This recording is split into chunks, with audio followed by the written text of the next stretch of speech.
नमस्कार, जय हिंद। मैं मोहन पाठक और आपका एक बार फिर से स्वागत है मोहन इंस्टीट्यूट आजमगढ़ के यूट्यूब चैनल में। तो साथियों, आज हम चर्चा करने वाले हैं संयुक्त राष्ट्र संघ द्वारा घोषित बाल अधिकार के बारे में। संयुक्त राष्ट्र संघ द्वारा घोषित बाल अधिकार के बारे में हम जानेंगे। तो आइए चलिए शुरू करते हैं। और हम पहला लेते हैं यहाँ पर इसकी स्थापना की अगर हम बात करें तो इसकी स्थापना कब हुई थी। तो जो मैं थोड़ा मार्कर चेंज कर लूँ, ठीक, आइए। तो संयुक्त राष्ट्र संघ द्वारा जो घोषित बाल अधिकार है, तो संयुक्त राष्ट्र संघ ने बालकों के अधिकारों की घोषणा 29 नवंबर सन 1989 को की थी। कब? 29 नवंबर 1989। कब की थी? 29 नवंबर 1989 को की थी। ठीक है, तो ये आपको ध्यान में रखना पड़ेगा कि जो संयुक्त राष्ट्र संघ द्वारा घोषित बाल अधिकार हैं ये कब किए गए थे? 29 नवंबर 1989 को घोषित किए गए थे। इनके उद्देश्यों की अगर हम बात करें तो इनका मूल उद्देश्य जो था, विश्व के समस्त बालकों हेतु मूलभूत मानवीय अधिकारों को सुनिश्चित करना था। संयुक्त राष्ट्र संघ द्वारा घोषित बालकों के अधिकार बिंदु क्या हैं, आइए उनके बारे में हम जान लेते हैं। ठीक है, बच्चों के जन्म के तुरंत बाद पंजीकरण और राष्ट्रीयता प्राप्त करने का अधिकार होगा। कहने का मतलब है कि जब बच्चे का जन्म होगा तो उसका पंजीकरण करना और उसे राष्ट्रीयता प्राप्त करने का अधिकार है। मतलब राष्ट्रीयता का मतलब साथी हो जाएगा यहाँ पे जो क्या कहते हैं ना, उसको क्या कहते हैं आप, जो देश में रहते हैं नागरिक। ठीक है, नागरिकता जिसे कहते हैं। ठीक है, राष्ट्रीयता मतलब किस देश के नागरिक हैं। तो जन्म के साथ ही आप जिस देश में जन्म ले रहे हैं वो उस देश के आप नागरिक कहलाएंगे। नागरिकता के कई प्रावधान होते हैं जो आपका संविधान में वर्णित है। तो एक लंबा टॉपिक है जो एक अलग से आपको पढ़ना पड़ेगा। ठीक है, तो नागरिकता किस प्रकार से दी जाती है, चलिए हम कुछ चीज़ें आपको बता दे रहे हैं कि नागरिकता कैसे दी जाती है। जैसे हर देशों का अलग अलग नियम होता है। तो भारत के कुछ नियम है, जैसे जो बच्चा भारत में जन्म ले उसे नागरिकता मिलती है, या माता पिता में से कोई एक भारत का हो उसे नागरिकता मिलती हो।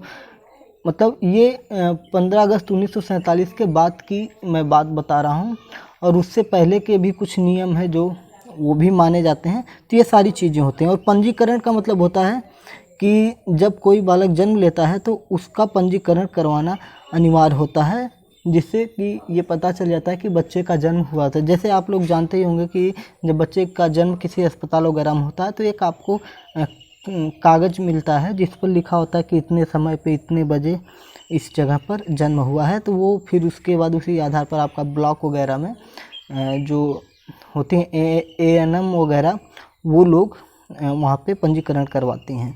ठीक है, तो वो एक प्रूफ हो जाता है बच्चे का, उसको भविष्य में किसी भी डॉक्यूमेंट वगैरह बनाने के लिए उसका जन्म प्रमाण पत्र हो जाता है एक तरह से। ठीक है, आइए अगला देखते हैं। बच्चे को अपनी राष्ट्रीयता नाम एवं पारिवारिक नाम बनाए रखने का अधिकार है। जो बच्चा होता है उसे अपनी राष्ट्रीयता मतलब वो उस देश का नागरिक होगा, अपना नाम एवं पारिवारिक नाम बनाने का अधिकार होता है। मतलब उसके परिवार का नाम, उसका नाम और उसके देश का अन्य चीज़ों को उसके पास अधिकार प्राप्त हो जाते हैं। बच्चे को माता पिता की इच्छा के विरुद्ध अलग न करना। जो बच्चा होता है उसे माता पिता से अलग नहीं किया जा सकता। मतलब एक नियम भी है कि जब तक बच्चा स्वयं के पैर पर नहीं खड़ा हो जाए तब तक उसे माता पिता से अलग नहीं किया जा सकता, ऐसा भी नियम है। तो बच्चों को अभी हम यहाँ पे संयुक्त राष्ट्र संघ द्वारा घोषित बाल अधिकार की बात कर रहे हैं। तो यहाँ पे ये कहा गया है कि जो बच्चे होते हैं उनको माता पिता से इच्छा के विरुद्ध अलग नहीं कर सकते हैं। ठीक है, अगर माता पिता नहीं चाह रहे हैं कि उनका बच्चा उनसे दूर रहे तो उसे अलग नहीं किया जा सकता है। माता पिता अथवा परिवार से पुनः एकीकरण और संबंध बनाए रखने का अधिकार है। मतलब जो परिवार है उससे पुनः एकीकरण और संबंध बनाने का अधिकार, मतलब उसे परिवार के साथ मिलजुल कर रहने में, परिवार के साथ संबंध स्थापित करने में, ठीक है, उसका अधिकार है। बच्चों के अपहरण, क्रय विक्रय एवं व्यापार रोकने के लिए द्वारा कानून बनाना। मतलब जो बच्चे होते हैं ना, जो कहते हैं ना बाल श्रम वगैरह चीज़ें होती हैं, उनमें बच्चों का क्रय विक्रय का मतलब खरीद फरोख्त, खरीदना और बेचना, मतलब बच्चों का व्यापार करना, इसको रोकने के लिए हर देश अपना एक कानून बनाए, ठीक है। और बच्चों का अपहरण जो हो जाता है, चोरी हो जाती है, बच्चे जैसे कहीं पर गए हैं, घर से चोरी हो जाए, स्कूल से चोरी हो जाए, तो इन सारी चीज़ों पर राष्ट्र को कठिन कानून बनाने की ज़रूरत है। यदि माता पिता अथवा उनके लिए रखे गए उत्तरदायित्व बच्चों के साथ दुर्व्यवहार करते हैं, राष्ट्र उन्हें संरक्षण देगा। अगर माता पिता बच्चे को संरक्षण नहीं प्रदान कर रहे हैं, उसकी सुरक्षा नहीं दे पा रहे हैं, तो उसका उत्तरदायित्व कौन करेगा? तो राष्ट्र उन बच्चों को संरक्षण देगा। मतलब या तो माता पिता को कानूनी दाव पेच के हिसाब से उनसे बच्चे का लालन पालन करवाएगा, या बच्चे को अन्य किसी न किसी व्यवस्था के जरिए वो राष्ट्र, मतलब कहने का तात्पर्य है कि बच्चे का संरक्षण माता पिता यदि नहीं कर रहे हैं, तो उनका संरक्षण राष्ट्र को देना पड़ेगा, देश को देना पड़ेगा। बच्चों को नशीले पदार्थों के प्रयोग से रोकना है। जैसे बच्चे शराब या कोई भी नशीला पदार्थ है, अगर उसका सेवन कर रहा है, तो उससे बचाना भी आपका संयुक्त राष्ट्र संघ द्वारा घोषित बाल अधिकार के अंतर्गत कहा गया है कि राष्ट्र उसे बचाएगा, उसको रोकने का प्रयास करेगा, उसमें सुधार करेगा, ठीक है। 8वां, जहाँ गोद लेने की मान्यता है वहाँ बच्चों के हित में ध्यान रखा जाएगा। देखिए, गोद लेने का तात्पर्य होता है बच्चा किसी और का होता है, उसे कोई और अपने यहाँ पालने के लिए ले लेता है, अपना मतलब अपना उत्तराधिकारी बना लेता है। तो उस स्थिति में बहुत बार ऐसा होता है, देखा गया है कि बच्चों को लोग ले लेते हैं और उनसे बाल श्रम करवाते हैं, मजदूरी करवाते हैं। तो ये चीज़ें रोकने के लिए, बच्चों के हित के लिए गोद लेने की जो मान्यता है उसको हित में ध्यान रखना है। तो गोद लेना बहुत आसान कार्य नहीं है, वो एक कठिन कार्य है। तो बच्चों को जब गोद लिया जाता है तो एक कानूनी प्रक्रिया होती है, वहाँ पे कई प्रकार के नियम कानून हैं, जिसमें ये स्पष्ट करना होता है कि हम बच्चे की सुरक्षा, उसकी देखभाल, उसका पोषण, हर तरह से उसकी व्यवस्था वो करेंगे। चलिए आइए 9वें पे आते हैं।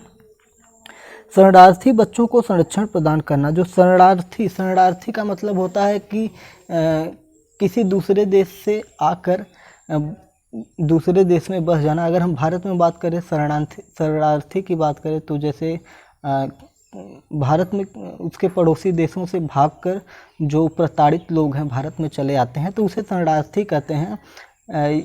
तो ये चीज़ें हो सकती है। या मैं जम्मू कश्मीर का उदाहरण आपको दूं, तो जम्मू कश्मीर में जब विवाद उत्पन्न हुआ था, तो वहाँ से कश्मीरी ब्राह्मण जो थे वो आकर दिल्ली में बस गए हैं। तो ये एक तरह से मतलब कश्मीर से आकर दिल्ली में बसना और दिल्ली में बस कर वहाँ पे रहना और सरकार से अपने लिए मदद मांगना, तो एक तरह से शरणार्थी ही कहलाएंगे। जैसे बांग्लादेश से कोई प्रताड़ित व्यक्ति, पाकिस्तान से कोई प्रताड़ित व्यक्ति हिंदुस्तान में आ जाए तो शरणार्थी हो जाएगा। देखिए, जैसे दलाई लामा को भी एक तरह से राजनीतिक शरणार्थी माना जाता है। तो ये सारी चीज़ें हैं शरणार्थी। मतलब कोई बच्चा है, वो कहीं से आ गया है, तो उसको सरकारें क्या होंगी, संरक्षण प्रदान करेंगी। बच्चों को आर्थिक शोषण, खतरनाक कार्य करने तथा शारीरिक, मानसिक, नैतिक अथवा आध्यात्मिक दृष्टि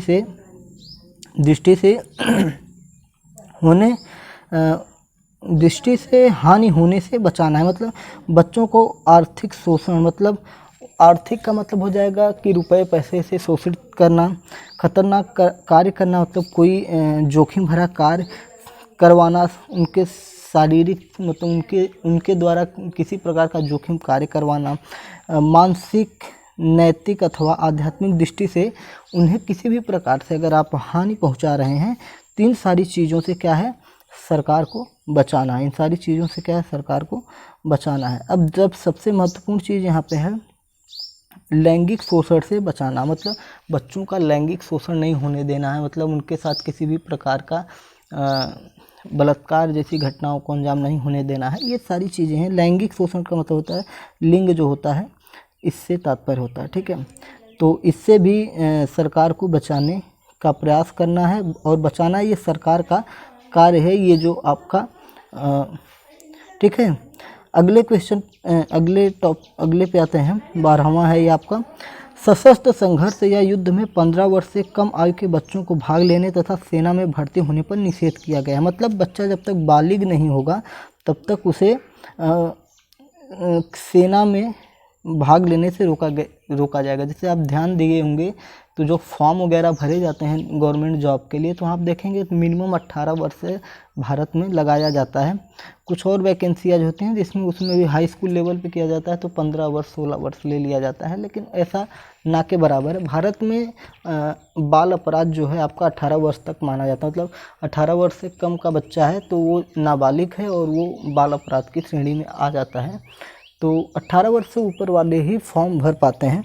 तो उसी तरह सशस्त्र संघर्ष युद्ध यहाँ पे दिया है, सशस्त्र संघर्ष युद्ध में मतलब सैनिक, जैसे आपका भारत का आप समझ सकते हैं BSF बॉर्डर सिक्योरिटी फोर्स जो है, अब वो कहाँ पे रहती है, बॉर्डर पे रहती है। जैसे भारत के जितने देश पड़ोसी देश हैं उनके बॉर्डर पर BSF लगी रहती है। तो वो क्या है, वहाँ पे कभी भी किसी भी देश से कुछ भी हो सकता है। जैसे भारत और पाकिस्तान का हमेशा होता रहता है, भारत और चीन का होता रहता है। तो ऐसी जगहों पर बच्चे को भाग लेने के लिए 15 वर्ष से कम बच्चों को नहीं रखा जाएगा। मतलब ठीक है, तो अपने देश में तो वैसे भी 18 प्लस को लिया जाता है। तो नियम तो यही इन्होंने बनाया है कि 15 वर्ष से कम आयु के बच्चों को ऐसी चीज़ों में सेना में भर्ती होना निषेध है। ठीक है, सेना में भर्ती उन्हें नहीं किया जा सकता है। और आज का हम आखिरी पॉइंट लेते हैं, भारत सरकार ने इस घोषणा को कब अंगीकृत किया था। जो भारत सरकार है इस घोषणा को कब अंगीकृत किया था, तो भारत सरकार ने 11 दिसंबर को, ठीक है 11 दिसंबर 1992 को इसे क्या किया था, अंगीकृत किया था। भारत सरकार ने इसे 11 दिसंबर 1992 को अंगीकृत किया था। देखिए यहाँ पे लिखा हुआ है, आप इसे देख सकते हैं। ठीक है, भारत सरकार ने 11 दिसंबर 1992 को इसे अंगीकृत किया था। तो ये था आपका, आप देख सकते हैं संयुक्त राष्ट्र संघ द्वारा घोषित बाल अधिकार जो था।